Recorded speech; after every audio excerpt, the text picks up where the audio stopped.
что в Казахстане, когда приезжает Владимир Путин, и он встречается с нашими политиками лицом к лицу, они понимают, что происходит? Я думаю, что ваш президент Токаев знает об этом.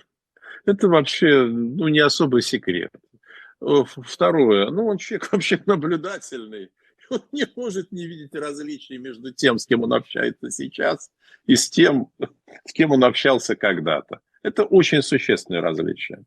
Ну, видно, какое количество грима у человека, видно, что у него скулы пляшут. Ну, просто двойнику ему уже делали обширные пластические операции, и очень неудачно получилось со скулами.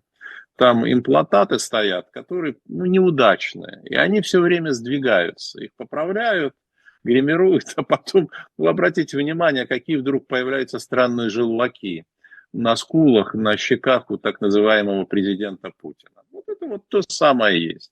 И плюс никакая пластика не может изменить форму черепа. Форма черепа у этого человека совершенно другая. Он родом из Беларуси, кстати. Да, он белорус сам этнический.